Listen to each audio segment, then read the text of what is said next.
Hi everyone, welcome to another episode. Today we are diving deep into the latest buzz around Microsoft, like what's trending, what's changing, and what's catching our attention. Let's get started. I have Gokul and Priya alongside with me. Gokul, I'm sure you are very much excited in terms of the zero trust assessment. So I will pass it on to you to see if you can touch base more on that. Yeah, thank you, Ram. So, hello, Priya and Ram. So, zero trust model, right? I was very excited to know about this. So, as we all know, the technology is growing with a lot of innovation and invention on the AI side, which is rapidly growing. It is very important to protect our environment from any digital cyber attack, right? So, when you think about how we can reduce the risk of cyber attack, there are few things that comes in everyone's mind.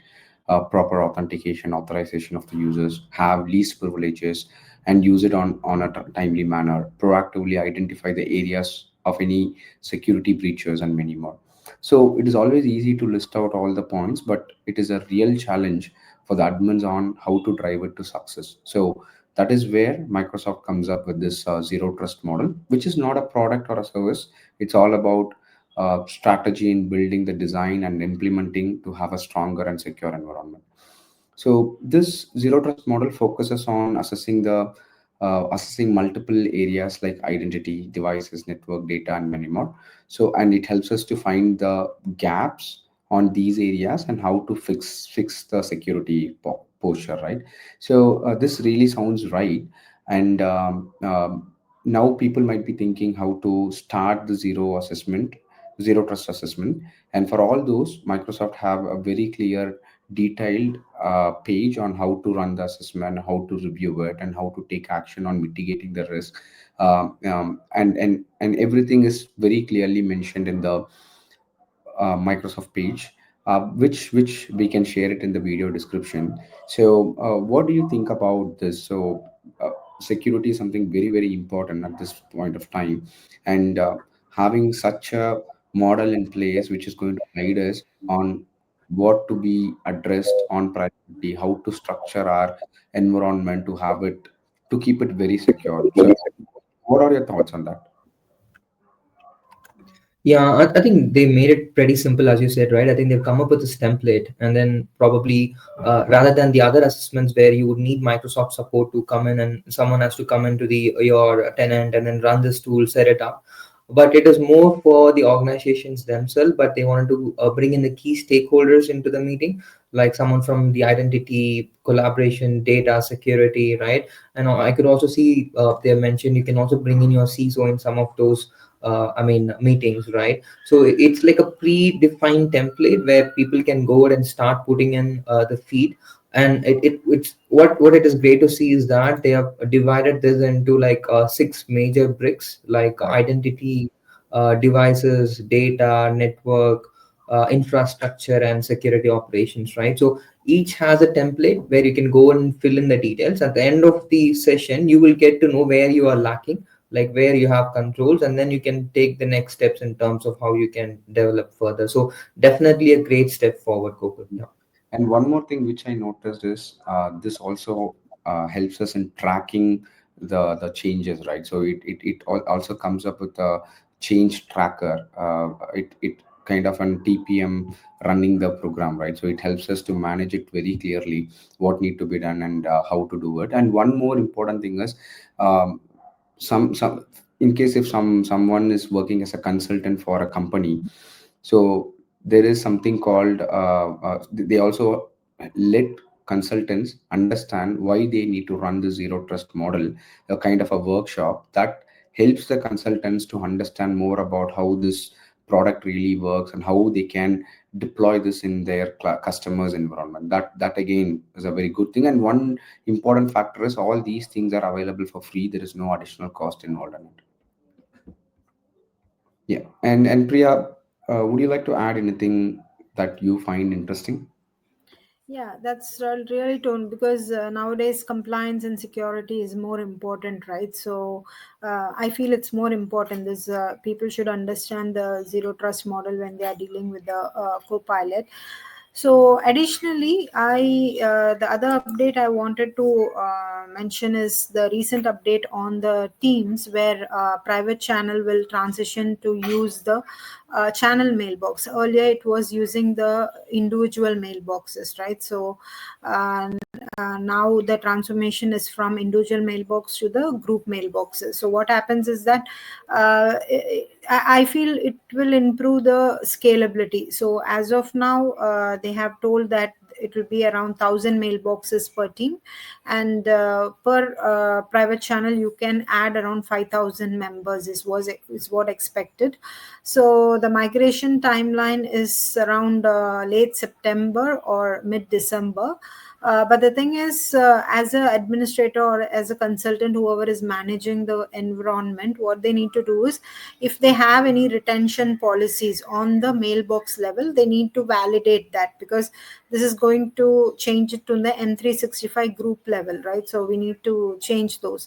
So yeah, this is also like, if you see on the compliance level, it for example, if I need to do a search on the e-discovery, instead of doing it on the user level, I'm doing it on the group level, right? So in case of so I feel this update will, if there is any gap between the putting on the litigation hold and the DLP, so those will be sorted out with this update. So it's an interesting update is what I feel. Yeah, just to add on to that, I think, as you mentioned, it is now filling a gap where they had an initial issue where the discovery search problems were there when the private channels were initially on the mailboxes. Now, as it is separated, that is a great approach. And if there are organizations who have retention policies configured specific to mailboxes or group mailboxes, then they might have to replicate that into the group mailboxes as well, since it will be starting to store in that. Yes, that's And right. the other nice thing which I saw, right, it is on the content management assessment dashboard, which will be launched by Microsoft, I think, in the late September. In one of our podcasts earlier, we talked about the SharePoint Advanced Management, where it helps you with content sprawling issues, preventing oversharing, ownership problems, and also like maintaining the whole life cycle of your SharePoint.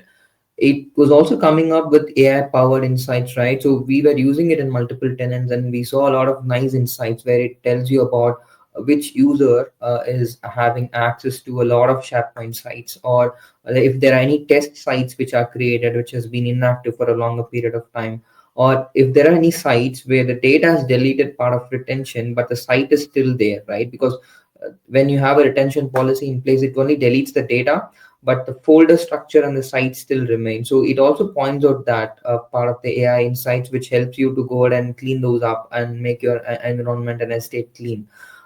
So with this content management access, which is launching, they're going to come up with this combined dashboard, like a Power BI dashboard kind of a stuff, where all this stuff which we talked about in the SharePoint Advanced Management will be there in a single page. So it's easy for the administrator to go ahead and filter the dashboard based on like archive sites, or removing external sharing, or the owner permissions, right? So it's kind of an easy navigation, and it helps you with some tool tips as well. So I'm literally looking forward to this, because when you combine both SharePoint Advanced Management and this dashboard, it actually makes life easier.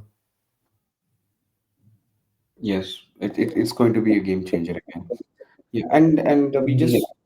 talked about a lot of features that excites us. I would also like to know, is there any use cases that you guys have come across which you feel that it is very interesting? Yes, Gokul. So, to start with, I would like to talk about the Power BI, right? Recently, I had a conversation with one of my clients, and they were using Power BI with Copilot. So, which brings in a lot of good features. So, earlier, if who's extensively working on Power BI, they need to write their own DAX queries but nowadays it is very easier, like you can ask what kind of query you need, and Copilot is giving you that.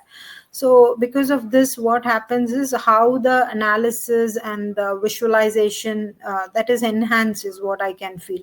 Also, in with respect to Power BI in Copilot, recently they introduced a concept of clear chat. So what happens is Copilot clear chat feature, it basically removes any previous history. For example, if I'm working on a data, and earlier I used to open a new chat box, but now this icon, what it does, it clears the chat and gives the fresh data, but still it has the versioning or the historical searches or the changes I've made. So that's an exciting feature which I think about.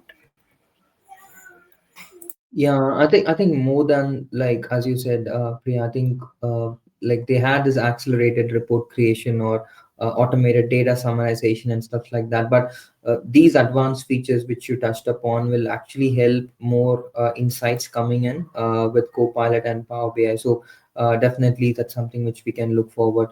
And recently we came across a scenario where see, like how applications were there in the past, where there'll be so many applications which would be solving the same purpose. We might get into a state in future where there'll be so many agents created which is solving the same purpose. So there'll be duplication within the organization where everyone would go out and start creating agents for the same purpose. So we were thinking of a scenario where people might have a personal productivity agent, something which is built through a Copilot agent builder.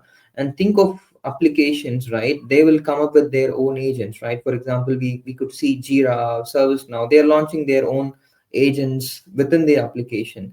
And what if I have to connect the agents which I have in the Copilot environment, and then something which is in the application, right? So down the line, I think there will be more of cross-platform AI collaboration coming in, and we could see automation anywhere doing that now, where they're coming up with this process orchestration where you can engage multiple agents from different platforms, and then you can also bring in a human intervention there. So it was great to see where the agents calling a human, right? Like it will go in for an approval or something where the human intervention is required, and then once the human approves it, and then again it goes into a flow, and then it completes that whole orchestration. So very much looking forward in terms of how this agentic workflows will be coming up in the near future. Have you guys come across where you have to use multiple agents or agent calling agent scenarios?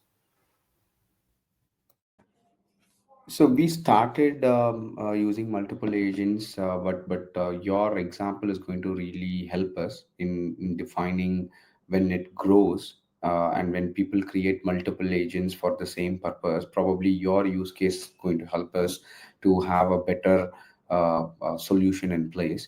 Thanks for that, Ram. And one thing which I see from an agent perspective, which is very interesting, which is currently in the public preview, the facilitator agent in the teams, right? So our organization is something present in multiple regions, and we have frontline workers speaking multiple languages. So sometimes in case if we have to reach out to any frontline engineer for to help them on something, it's always difficult for it's a difficult thing for us to really understand their local language, respond to them in local language. And even for them, it sometimes they find it very difficult to have the conversation in English. So this facilitator is going to really help us, where we can make use of the live audio transaction, I mean translate, right? So if someone is using talking in their native language, we can convert it into English, and when I speak in English, they can hear it in their native language, which is very interesting to know. And I know that this is something part of an AI functionality. It's available everywhere. People are trying to bring this into in any technology, right? I've even seen Samsung has brought the same thing in their mobile devices. So when you try to call someone, and if they speak in a language that you are not aware of, make use of that AI functionality to get that translation done online. So when this is something going to be integrated with teams, and it is something going to be used on an enterprise level, definitely it's going to be a game changer. And it's going to sort a lot of language barrier between one region people with other region people. I'm just waiting for that to be publicly available, so that we can just try it with the frontline users and see how it is going to really help us. Yeah, I think I remember this was initially launched as a translation feature, part of Teams premium license, and it is good to see that it has been clubbed with Copilot now. And as you said, there might be a lot of organizations using third-party translation tools, but that might not be live, right? Because you have to again export the transcript and then, I mean, do a conversion and then come back to the user. So it would save a lot of time once this goes live, and then people start using it on the go in the meetings. The other thing which I noticed is a survey agent. Again, a pretty cool tool where you can launch a lot of surveys. So think about someone having a third-party survey tool, and then who has to launch a lot of surveys, right? And then he or she has to, manually go into all the surveys to see how many people has responded and what is the response rate when the surveys are ending. So there's a lot of things going on behind that, but the good thing with the survey agent is that you can launch a lot of these surveys, and again, Copilot would help you framing those questions in terms of what the situation is, and then it is easy for you to go ahead and start tracking those agents. And we have a video of that in our Modern Minds YouTube channel, where we have uploaded the demo of that. So we'll put a link in our description to see if people can go ahead and see how to frame those surveys with the help of that agent. Yeah, that's an interesting one, right? Because with we used to historically we used to create use Microsoft Forms, and we need to come up with the questions for the survey. But yeah, but this is going to be a real good thing, so it will be easy for people who mainly rely on feedbacks to improve that. Yeah. Yeah, I think down the line, I think if Microsoft can launch something where an agent is created, where you can go and tell what exactly your requirement is, and if it can give you the details of what description and instructions that you have to put in to create an agent, right? I think that would be really cool, because as of now, we know like the power of creating an agent is there with the end users, but they might not clearly know like how to do the right prompts and put the instructions to create that agent and scope it to the requirement that they want. So if something can be created where there is an agent where you can go and tell your requirement, and it gives you the list of instructions and description that you have to add in, right? That would be really great to have as well. And something which I saw recently, looks like a speculation, but it'll be good to have, is that Microsoft Copilot and Anthropic Claude as the new model coming in, which could be adapted by Microsoft along with their OpenAI. So what it would do is, right, like from the results, we could see Claude actually outperforms GPT-5 in tasks like Excel automation, PowerPoint design, and even large scale text extraction. So this will be a game changer if Copilot can actually use the OpenAI model plus the Claude model wherever it is required, right? So it's gonna have like a stronger compliance and control features along with the existing one. So this will be a trendsetter. Let's see if Microsoft goes that way, right? Where it can actually flip and choose which AI model to use based on the scenario that it is going to do, right? For example, if it is a deep reasoning or like an analyst or researcher, right? GPT-5 does a better job. So rather than an Claude, but Claude can come in, for example, the PowerPoint designing or image extraction kind of a thing. So that's something we can definitely look forward. Yeah, nice. So nice to know that there were a lot of exciting updates from Microsoft, and also we discussed about some exciting use cases. I believe people who watch this will be able to get some benefit out of it. And thanks again for being part of this discussion. And let's connect once again on a different topic. Thanks, everyone. All right. Cheers. Bye. Thank you. Cheers. Bye.